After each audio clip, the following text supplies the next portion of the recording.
Okay, nice to meet you, Marie. So you're in Malmo, but you're American. Can you tell us a little bit about how you came to be there, please? Yeah, absolutely. Absolutely. So I have spent the past 8 years studying and growing cultivated meat, and I have had the luxury of doing that in many different places. This is technically the fourth continent that I have worked on now and grown meat on. So don't know how many people can say that, but I am definitely one of them. Yeah, and I think there's just a lot of value in being able to travel around and see how other people do things, and then at the same time be able to share my experiences as well. And so even if I, don't stay somewhere for a super duper long time, I know that I'm able to get a lot of really incredible experience and also bring a lot of value to the industry in that area. That being said, I do plan on staying in Malmo long term. So I've definitely started kind of settling down here, and it's easy to form roots when you've co-founded a company in an area. So yeah. Okay. So you've been interested in this space for a long time then, by the sounds of it. You said 8 years, did you? 8 years, yeah, back Right. in 2015 is when I started dabbling in the industry. But yeah, my original, my original interest is very original, and current interest is very much around the environmental impact as well as animal welfare. So I Mhm. grew up on a farm, but it was a more of a hobby farm than a working farm, and so all of the farm animals that I had were more pets than they were, products, I guess. And so I've never really seen the difference between like a chicken and a cow and a dog. The way that most people love their dogs and cats, that's how I feel about dogs and cats as well, but also, chickens and pigs and cows and goats and all of the sweet little farm animals. So when I found out where meat came from, I think I was in middle school or maybe early high school. That was very quickly became a vegetarian. Thank you, PETA videos, for showing me how awful it is there. And then also when I was in high school, I took some courses in environmental science and kind of realized that we were being taught about the impact that animal agriculture has on the world. And so it just became very clear to me that this is a really, really big problem, that we can't keep doing this. So I decided to become a veterinarian. So studying to be a vet, and started working with farm animals. And the goal was to kind of fix things from the inside and, promote more humane handling and using pain medication during surgeries, and, trying to go green and, figure out ways to make farming more environmentally friendly. And the things that I saw, the things that I experienced, the things that I art in it was just like living in a horror movie. Just the things that happen to animals on these farms is, we will not talk about it, just in the event that anyone listening is eating. But it really clicked with me that there was really no fixing this. When animals are seen as a product, that's the first thing that's going to go when money becomes an issue. So if you have to choose between giving pain medication to a goat when you're cutting off their testicles, or not giving that goat medication so that you can afford to feed your family that night, everyone is going to choose to feed their family. And so we've just kind of gotten ourselves into this system where society is demanding cheap meat, and the only way to make meat cheaply is, to cause animals to suffer and to destroy the environment. So yes, I decided, okay, not going to be a veterinarian, cannot be involved in this. But obviously, the world isn't going to go vegan overnight. And so what can I do to give people the option of eating meat that is still 100% meat that they know and love, but doesn't have that environmental footprint and doesn't have that association with hurting animals. So that's how I started getting into it. I ended up reaching out to New Harvest and the Good Food Institute, and they agreed to fund my master's degree. And that was just focused 100% on large-scale cultivated meat production. And I started that over at NC State University, and then had the opportunity to move to Harvard Medical School to wrap up the degree, which was really, really exciting. Got to do a lot of fun stuff with cell line development and engineering cells to grow in suspension and not need growth factors and all that fun stuff. And played around a little bit with mammoth meat and glow-in-the-dark chicken nuggets. So yeah, and then from there I moved over to Upside Foods and founded their media development department, really focusing on removing the animal components from the media for obvious reasons. We can't grow sustainable meat if we're using baby cow blood to grow it. And then from there, I jumped over to Vow Foods over in Sydney and got to play around with a whole bunch of different species and cell types. And then I moved over to South Africa and joined Mzansi Meats. They're a really mission-driven team, also very, very focused on animal welfare, which is, very, very close to my heart. And the other cool thing is that they can make meat really, really cheaply. I think part of it is because they're in South Africa and they just have access to really cheap resources. And so it's really, really exciting that they're able to do that.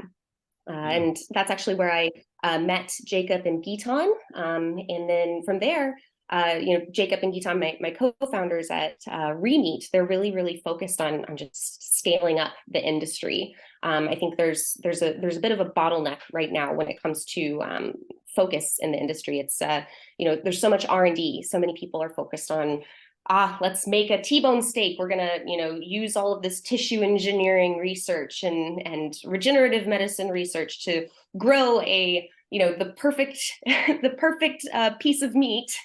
And then, after they focus on that for 10 years and they get to a point where they are ready to scale it up, we're all kind of like, oh, okay, well, how do we do that?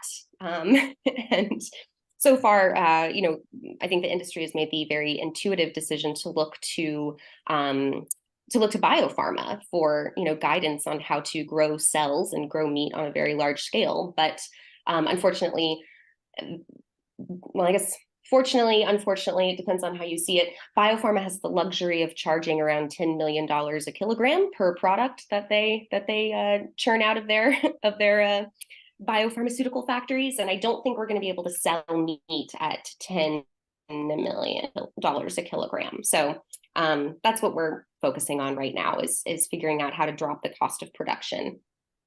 So that's $10 million per kilo. Is that standard across the production, across the world? Is that what people are producing it at? I think it gets, sorry. So that the $10 million a kilo that's an example of how much biopharmaceutical companies can charge like cancer medication. So that's not how much it currently costs to produce meat.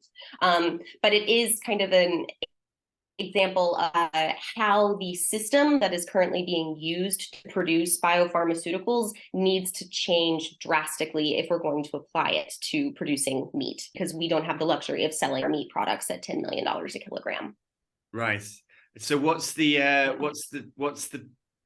difficulty there then? Is it that they're just is it that it's if they start to admit that it's cheaper, does that mean that they have to kind of sell their products for less, and so they don't necessarily want to collaborate because it would mean that they would have to reduce the price of their products? I certainly hope not. No.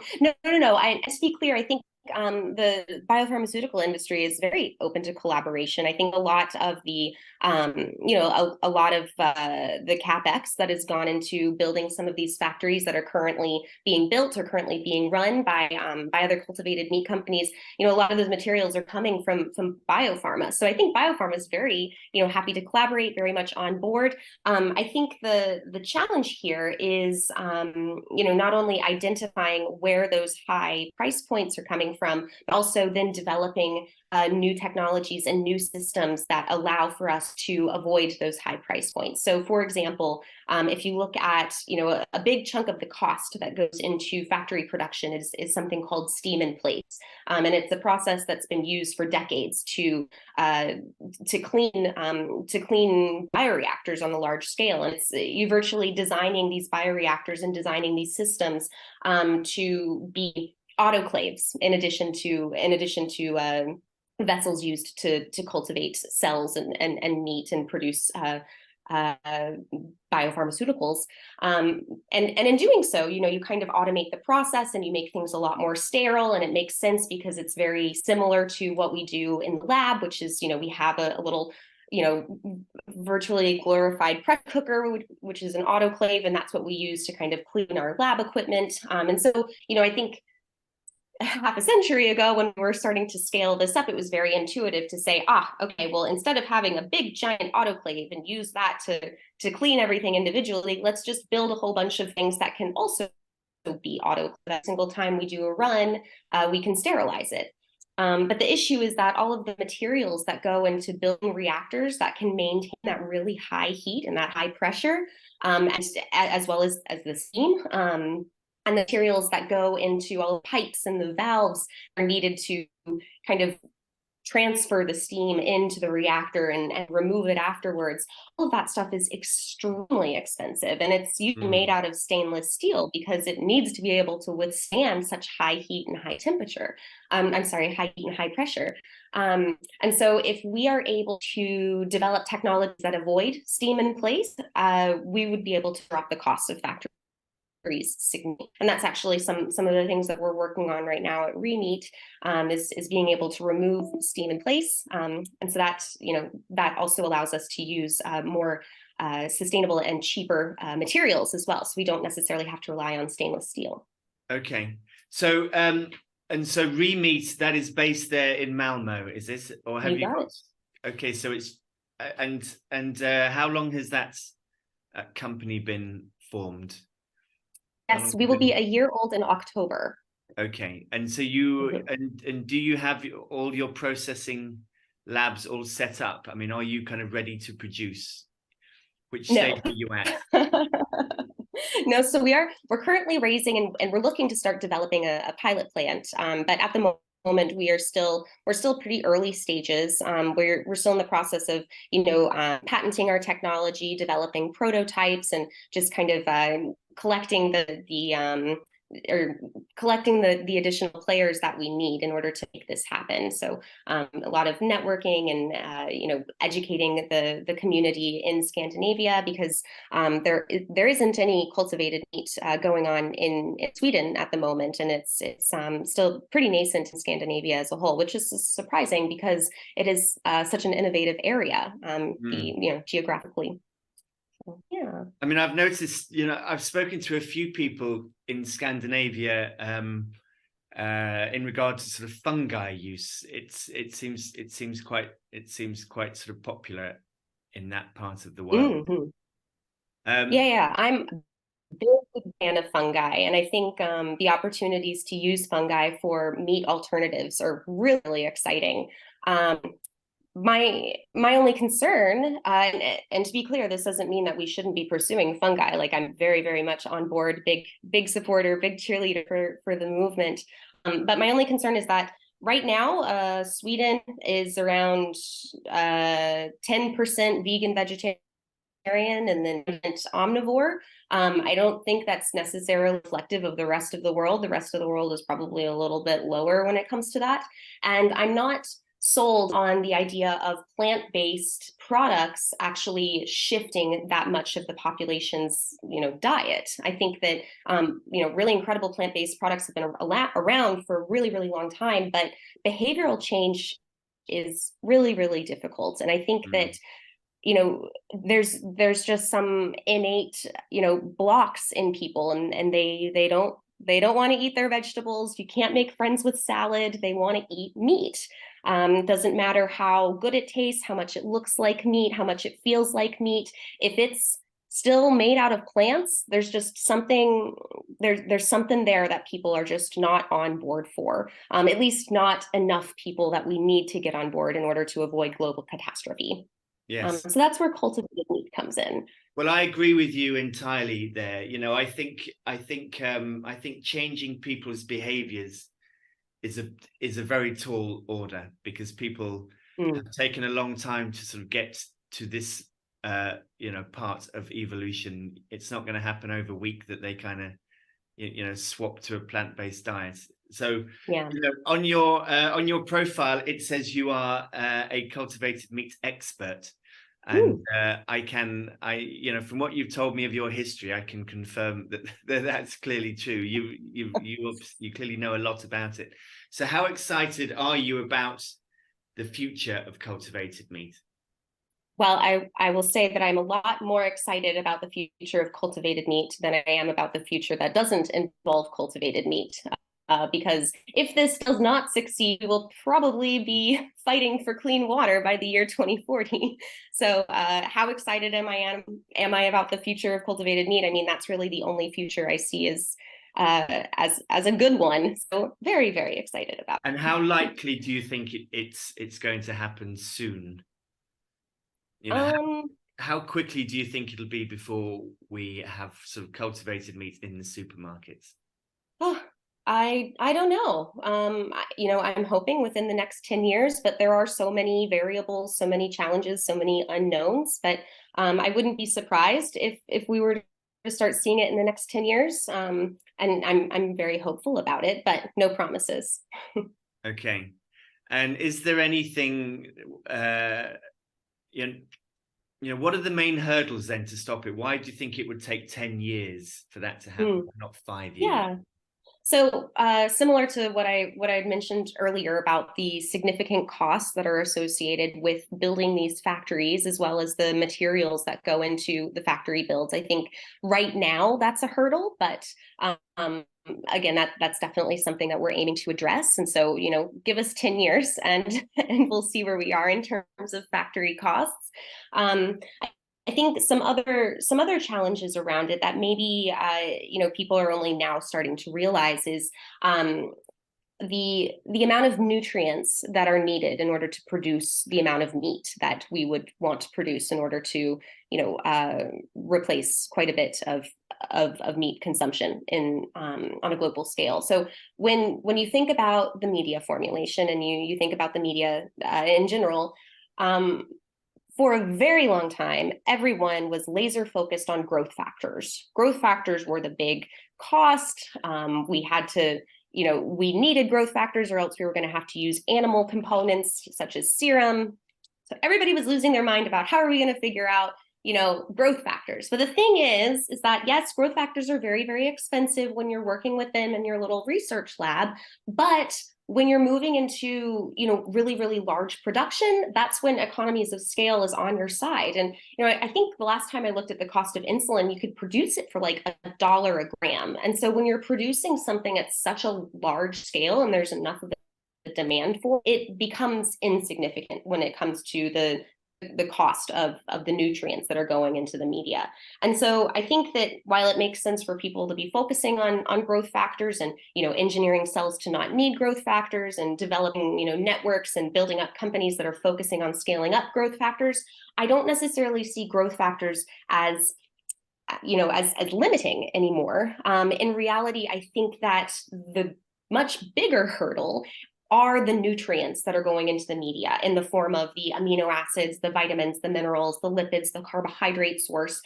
All of these nutrients are like the amount of meat that we would want to produce. We're going to need 5 to 10 times more of nutrients going into the process. And so let's see. Okay, according to ChatGPT, the global annual meat demand is around 340 million metric tons. We're going to round that down to 300 million because I can't do math in my head. And then let's say that we just want to address a third of that consumption, again, because it's easier to do the math that way. So we're hoping to be able to produce 100 million metric tons every single year of cultivated meat. And that's something that I really feel like we're going to need to be able to do if we want to offset global catastrophe. 100 million metric tons of cultivated meat, that means that we're going to need 10 times that of components that are going into the media. So what's 10 times 100 million? Is that, see, I can't even do this in my head. I can't do math in my head. It's a billion. Yeah, a billion. Okay. So we're going to need a billion metric tons of amino acids, vitamins, minerals, lipids, carbohydrate sources going into the cultivated meat industry every single year. And if you look at where the nutrients are currently coming from, so if you go and buy a media formulation, go buy some DMF12 off the shelf from Thermo Fisher, the media components, there's like 60 of them in there, but they're all coming from fermentation. They're all made individually using microbial systems, fermentation, to produce these individual amino acids and vitamins and minerals. And for me, it doesn't make sense for us to be growing, 10 times as much of these nutrients for them to then just be funneled into cultivated meat, because the current factory, that we're trying to build right now, that means, if we build, let's see, if we need 100 million metric tons a year and one factory is able to make 10,000 metric tons a year, then we would need 10,000 factories. So if we're building 10,000 factories to make cultivated meat, and then we're going to need to build 10 times as many fermentation facilities in order to make the components needed to be fed to the meat.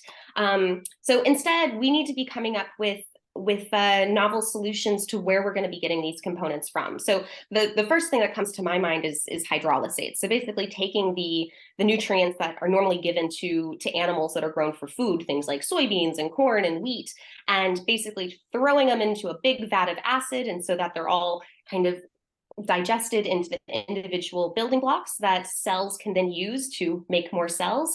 And then from there, we wouldn't have to be producing each of these individual components on a fermentation based scale. We would be, going out into the fields and harvesting our soybeans, throwing them in a vat, filtering them out. And I think it would be a combination of things, and we would still need to add a few different nutrients here and there, but the bulk of our media formulation wouldn't be based off of fermentation-based ingredients. So that's another big challenge that I don't think people are really focusing on enough.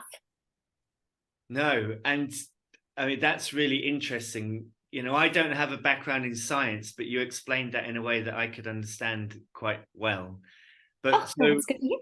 Yeah, in regard to the amount that we would, the kind of billion tons of these nutrients that you'd be feeding the feeding the formula, how does that kind of weigh up to the amount that we sort of currently feed to animals kind of generally? So I mean, Yes. That is still saving us an awful lot of space, isn't it? I think so. Yeah, that's a good question. I haven't done the direct calculation, but indirectly.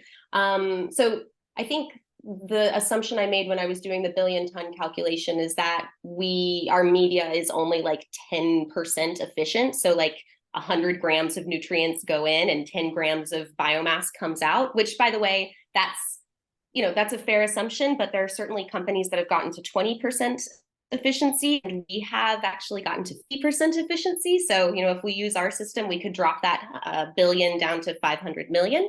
But the question that you had around how that compares to conventional meat, if you look at the caloric intake, I think it's like a 4% efficiency for a cow. So I think we're in the clear. We're at least twice as good as a cow. So I think that there is, we have the space and we have the nutrients, we have the capacity to provide cultivated meat with the nutrition that it needs to grow. So I'm not too worried about that. I'm just, we just need to be focusing more on how to take these raw materials and actually turn them into a usable resource for our meat. And so there is still going to be a big demand for farmers and farming to absolutely the ingredients for the formula. You got it. Yeah, I think that we do get questions sometimes about, oh, what about the farmers, the job insecurity? Is this something that we should be worried about? And I think if you're a plant-based farmer, you're set. You're set for generations. We're always going to need plants. And then for the folks that are currently farming animals, I think that the transition to cultivated meat is going to be a gradual one. You're probably not going to be out of a job, within your lifetime or even the next generation. 3 generations from now, I'm hopeful. But there's also several programs that are being developed right now to help with that transition for farmers that either that would like to translate or transition into plant-based farming or even into cultivated meat, because a lot of the techniques and the mindset is very similar. Even some of the the barn structures and some of the raw materials can be kind of transferred into parts of cultivated meat facilities. So there's definitely ongoing activity into what that transition will look like. Okay, so that's really interesting. And so do you think that we can work with the farmers because there is quite a sort of kickback, I suspect, from big meat, in the same way that it was there with big tobacco and big oil, that they will be putting a lot of money into driving back this kind of development of cultured meat. Yeah. What do you think about that? How do you feel about that? So in my experience, when we have dialogue with large meat companies, at least, I think meat companies, they're used to getting meat from farmers, but in the end, they're from the dialogues that we've had, they're happy as long as it's meat. They don't necessarily care where it's coming from, and if it's coming from a more ethical source and a more sustainable source, then they're even more excited about that, because especially in Scandinavia and Sweden, there's quite a bit of pressure to start making changes to be a more sustainable country, which is a really, really incredible benefit.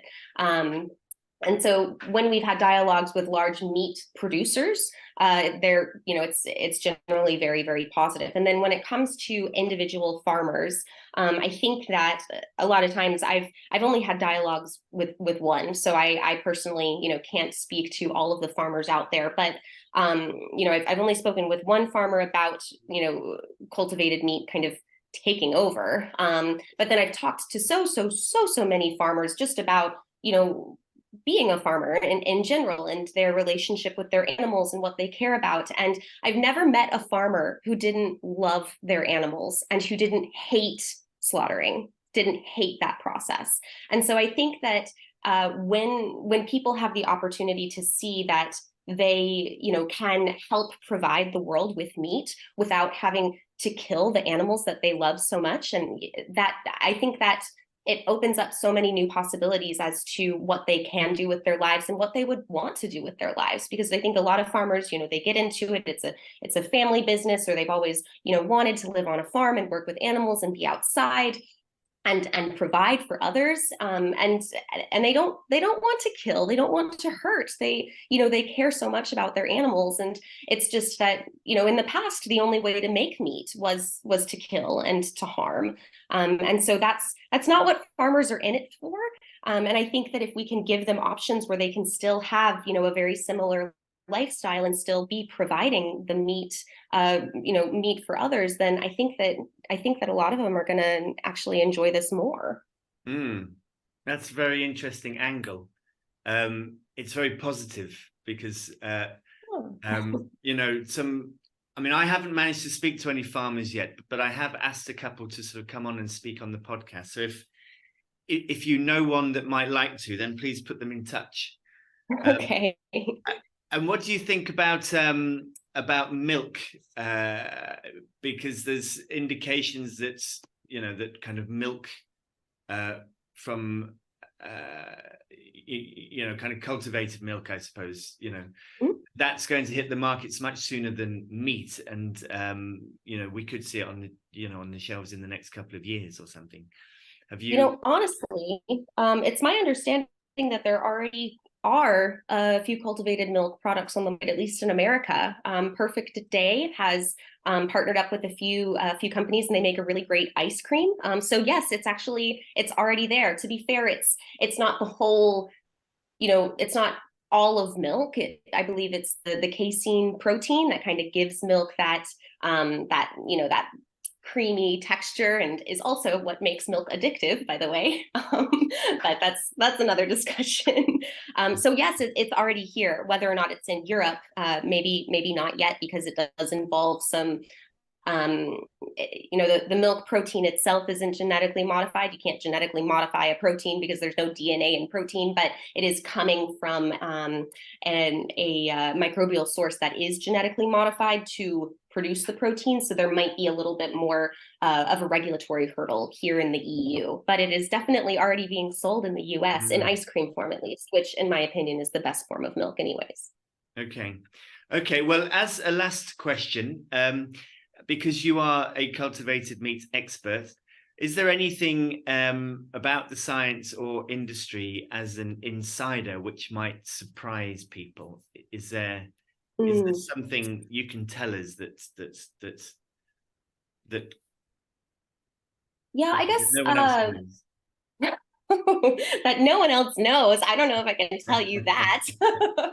Too many NDAs. But I can give maybe a few words of advice around the focus of the industry.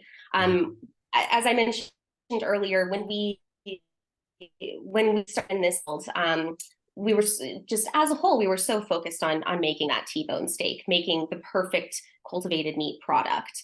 And over time, we've realized that there are so many challenges associated with just scaling up the biomass that we would need in order to then form these products, be it through 3D printing or tissue formation, differentiation. And I think that while it's a valiant effort that so many people are focusing on this, we need more people, more companies, more researchers focusing on large scale biomass production, because when you look at the average consumer, most people aren't even going to be able to tell the difference between, say, a conventional chicken nugget and a plant-based chicken nugget. But when you tell them that it's plant-based, suddenly there's differences there. And so I'm not saying that we need to trick people into thinking that they're eating conventional meat when they're eating plant-based. But what I am saying is that there are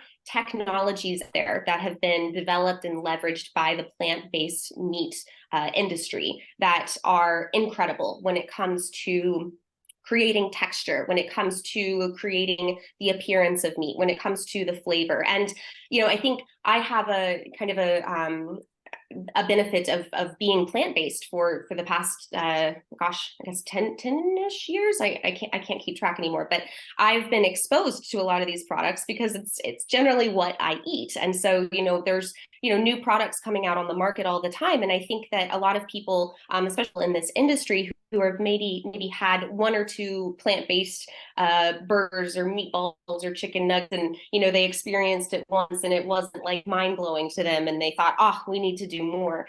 Because they haven't exposed themselves enough to this plant-based meat technology, they don't understand how far along it has already come, and how if you were to say take your biomass and put it into an extruder and then compare that product to biomass that has then been used to develop a tissue using biologics such as differentiation, 9 times out of 10, you're not going to be able to tell the difference. In fact, the extruded product is probably going to have even better texture. And it is so much cheaper. It's so much easier to do. There's so much less potential for contamination risk, which is a huge hurdle. It takes a lot less time.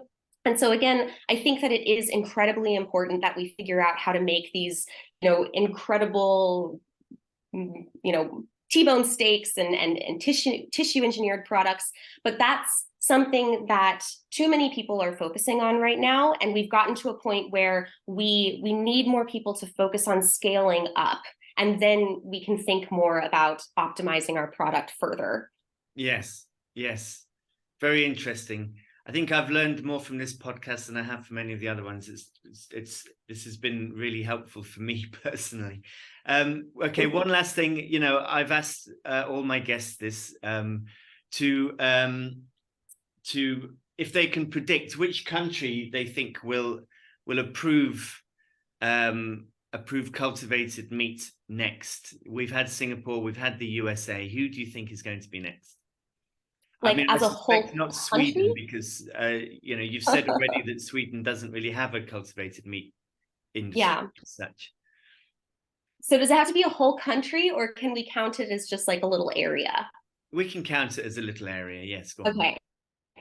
I would not be surprised if Cape Town approved cultivated meat next. I would not be surprised in the slightest. Okay, Cape Town.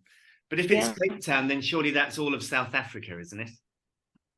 You know, the South African government is a little bit different than what most of us are used to. And it's my understanding that these sorts of decisions are made on a local scale. And I know that Mizanzi is having some really great discussions with the local government over there. And I think that it is something that if it's approved, it doesn't necessarily have to be all of South Africa. Okay. Okay. All right. Well, that's really good information. Thank you very much, Marie. It's been wonderful talking to you, and perhaps we'll catch up again in the future when there's some new breakthroughs. Thanks for talking on the podcast. Absolutely. It was great meeting you. Great chatting with you. And yeah, have a wonderful rest of your day. You too.